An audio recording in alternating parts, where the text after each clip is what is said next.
It's like what you said earlier, we spend most of our waking hours at work. And so if our work can help us express who we are more fully, that's going to have impacts outside of work as well. And we see this among our clients. Yeah, I just imagine that, 20 years from now, what if when somebody said, hey, I'm heading to work, people didn't say, oh, that must be terrible, oh, sorry to hear that, but they said, great, what are you going to create today, right?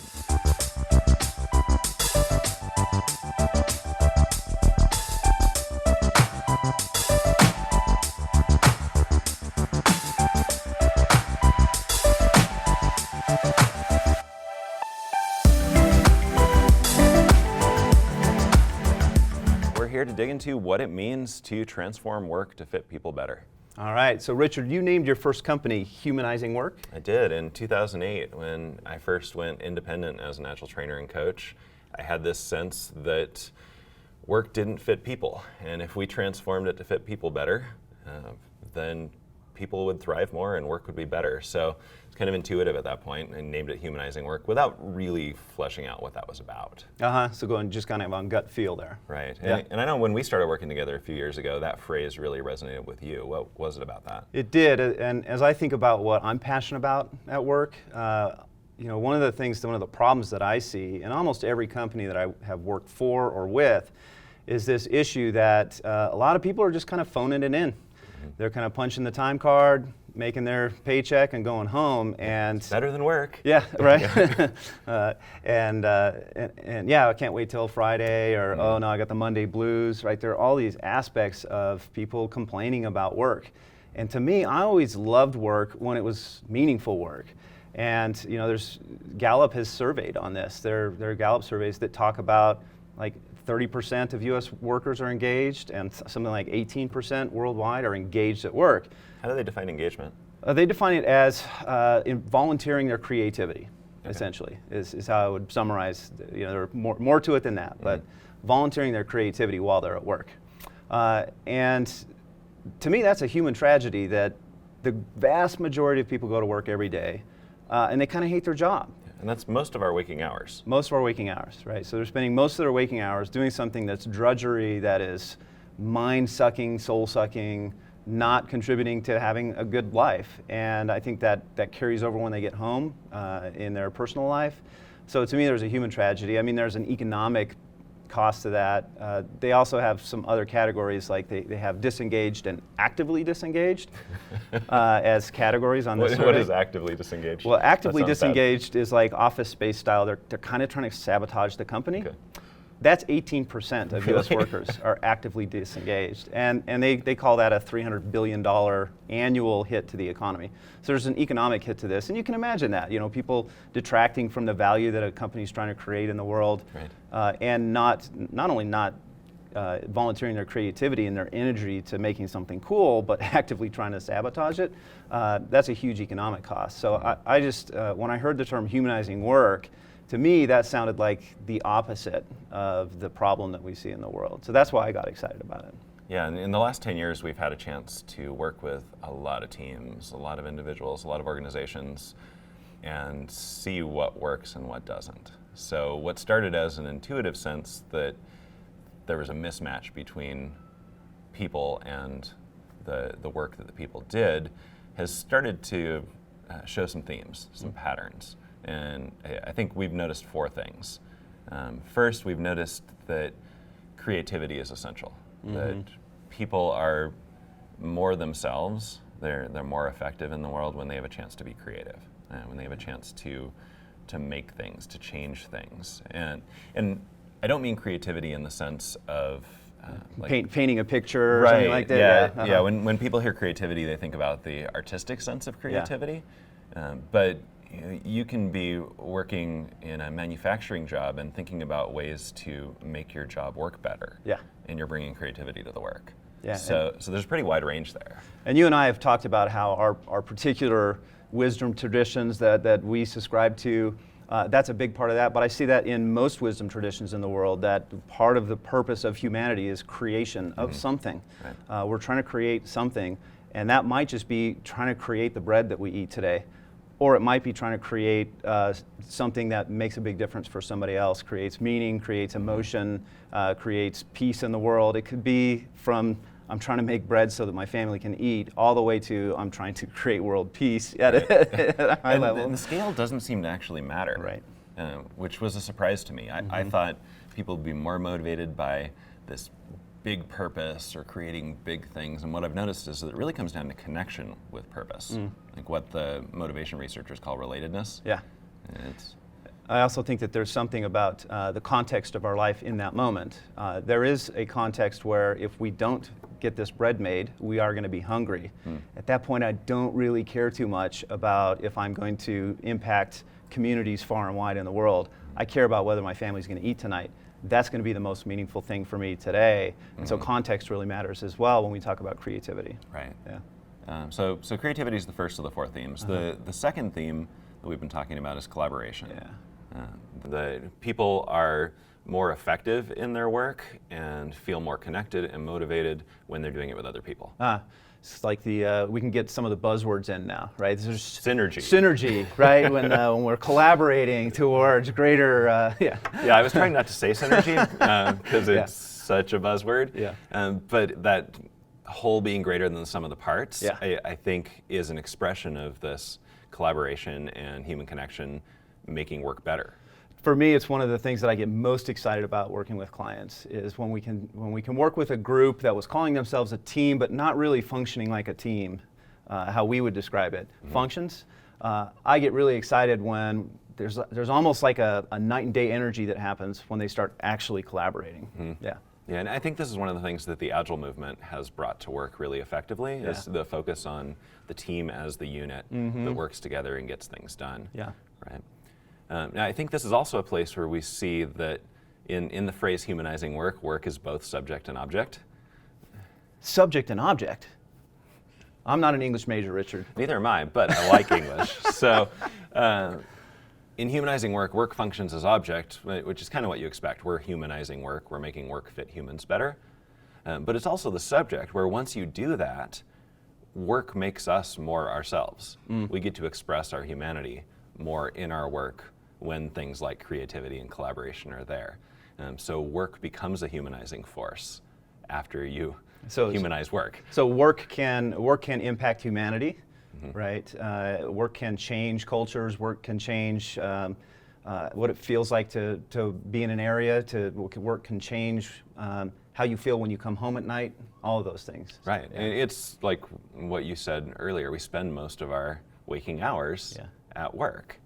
And so if our work can help us express who we are more fully, that's going to have impacts outside of work as well. And we see this among our clients. Yeah. I just imagine that, 20 years from now, what if when somebody said, hey, I'm heading to work, people didn't say, oh, that must be terrible. Oh, sorry to hear that. But they said, great, what are you going to create today, right? Yeah. The last couple themes are impact and growth. And I think you can speak to those really well.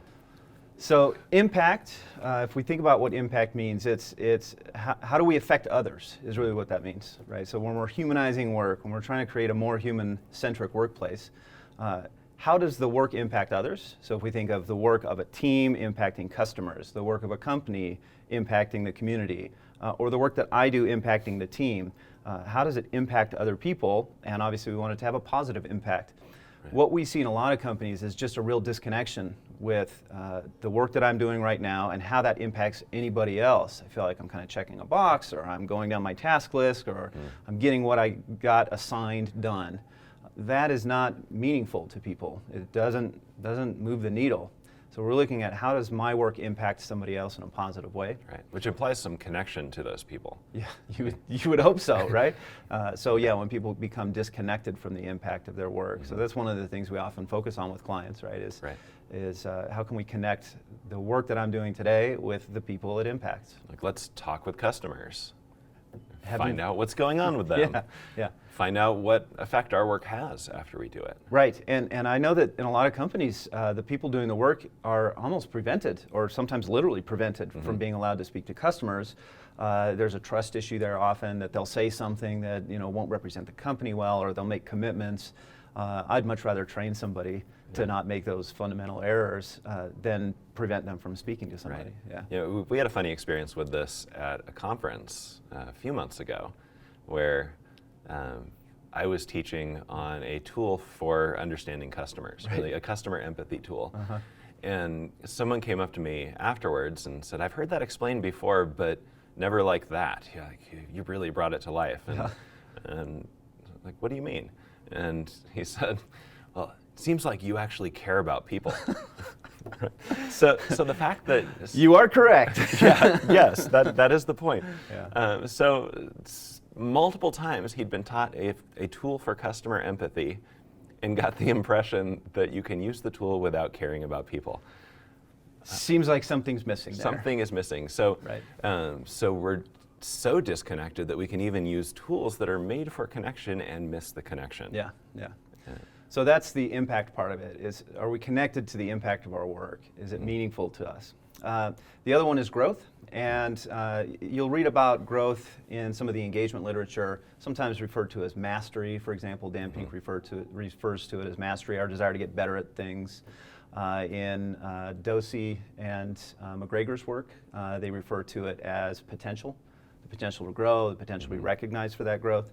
But this idea that we're constantly evolving, and when we don't, we feel stuck. We feel like we're doing the same thing over and over again, and that can just get boring. And I do think it is a core human characteristic that we have a desire to grow, to progress, to be better today than we were yesterday. And so that's how I would describe that. Just individual growth? Well, certainly it starts there, I think. I think that if we're not growing individually, then our ability to care about whether we're growing as a team, as a community, as an organization is not there. So I think I would say that that's what we, table stakes, that's a foundational part, is that I have to be growing personally. But then certainly it's about growth of our team, growth of the organization. How does the team and the organization evolve over time and get better at what we do? A lot of sports analogies there, right? Yeah, I've actually seen it go the other direction.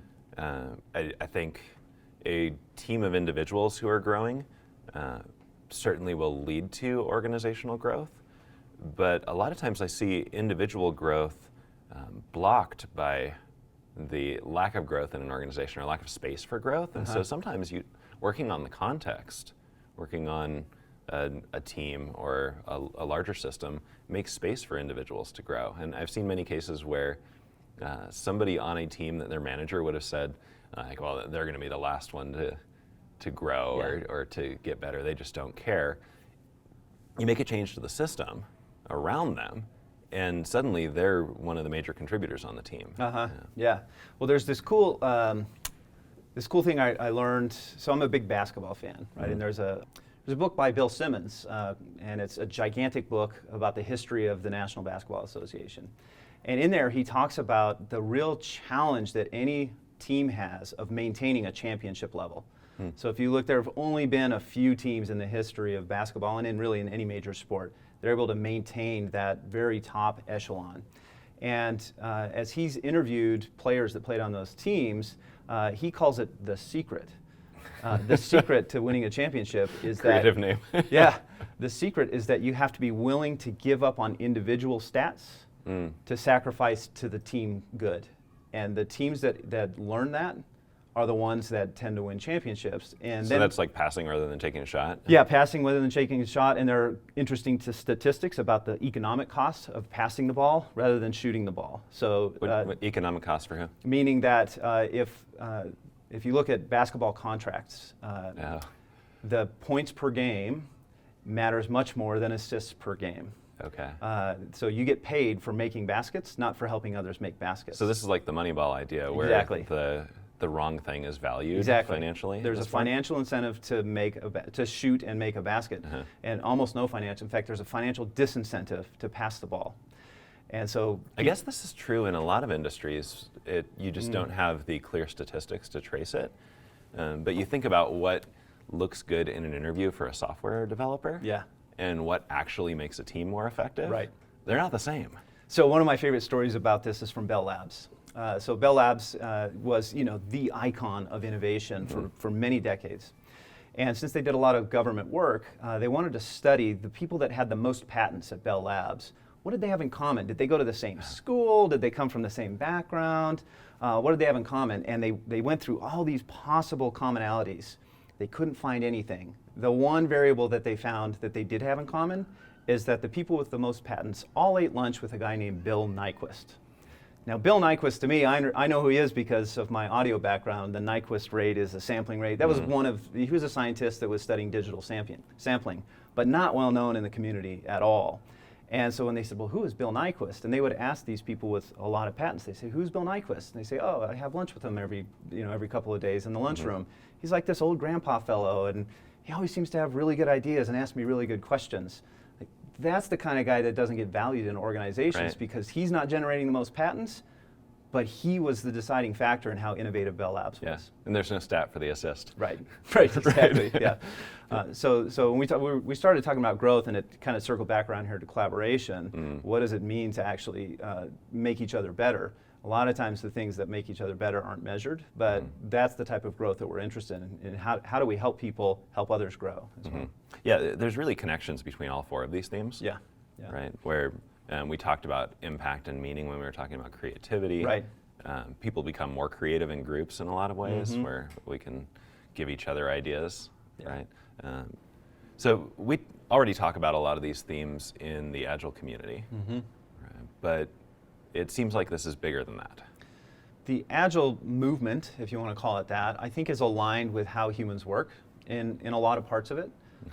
The best expressions of it are. That's a good way to put it. The best there are some expressions of really Agile. dehumanizing Agile applications of Agile frameworks and processes. Right. Yeah, and a lot of our work often is going in and helping to clean those up a little bit where somebody's called something Agile and it really wasn't aligned with the meaning of Agile or humanizing work. It's not aligned with these themes. It's not collaborative. It's not about growth. It's not about impact. Right. Or it's not about creating, right? And so that's a lot of our work is actually humanizing Agile adoptions, which is kind of depressing, right? That sometimes, and I think this is true of any movement, is people get excited about it, it becomes a buzzword, people say I need to check that box, but they do a kind of surface level engagement with the thinking behind it. So when I think about humanizing work, it's bigger than the Agile movement. In my time leading an Agile transformation, I was really curious about examples of Agile that started at a team level and spread out up into the organization and impacted all aspects of how the company worked. And I couldn't find any. I found one, which was Geonetric, which is our client, right? And it was a large factor in me joining Agile for All when I did. But very few examples of Agile having the impact that it promises and that I think it can have when done well. And so I started looking outside of the Agile community for examples of this thing that I thought of when I thought of the term Agile, which I would now describe as humanizing work. And there really wasn't an umbrella phrase or word for it. There wasn't. And if you think even Agile itself is an umbrella term, what happened in 2001 is you had these software process inventors getting together, all with different named processes, and saying, what do we have in common? What's the theme here? What's the movement? And the Agile Manifesto was written, and they called it Agile. That's what this thing is. I almost feel like the same thing needs to happen now. We need the leaders of the Agile movement, the leaders of the Teal movement or the Reinventing Organizations movement, the leaders of the Beyond Budgeting movement. There are all these very aligned, related movements in the world that all call themselves different things, and as soon as you dig into it, you realize, oh, You're pointing at the same things. Exactly right, exactly. And I think there's a branding issue there, a marketing issue around those things. Like, can we all agree on a term? And so to me, humanizing work became how I thought about those things. Those aligned movements are all trying to humanize work in different ways. And so I think what I am hopeful of is that humanizing work becomes a movement like the Agile movement was and starts to unite these right now separate threads into a cool tapestry of something that really can change the world. We have minimal impact working on our own. We have greater impact when we work together on these things. Yeah, we have a principle about that, right? That's right. Seems like it. Yes. And I think this also gives us a way to talk about why we like what we see with some agile applications, and others really don't feel right. And in future episodes, we'll go deeper into particular aspects of humanizing work and feature some stories, maybe interview some people who are putting this into practice. The other thing we're going to do that I'm really excited about is talk about individual application. It's a big movement. It's changing the world. It's world peace. It can be tomorrow when I go to work. I'm going to humanize my work in this specific small way, but a way that matters. So we'll talk a lot about that in future episodes. We also want to invite members of the community to respond, to reply, to become part of this conversation. We want this to be bigger than Richard and I talking about this thing that we're excited about. If you're part of the Reinventing Organizations movement, part of the Beyond Budgeting movement, or if there's another movement that we've never even heard of that you say, hey, that's pretty aligned with what you guys are up to with this Humanizing Work thing, we would love to hear from you. So please reply, please comment, and tune in for future episodes where we'll talk about more of these things. And we hope our content evolves based on your comments, based on your feedback. We want you to be a co-author in figuring out what the Humanizing Work movement is all about. Thanks for joining us.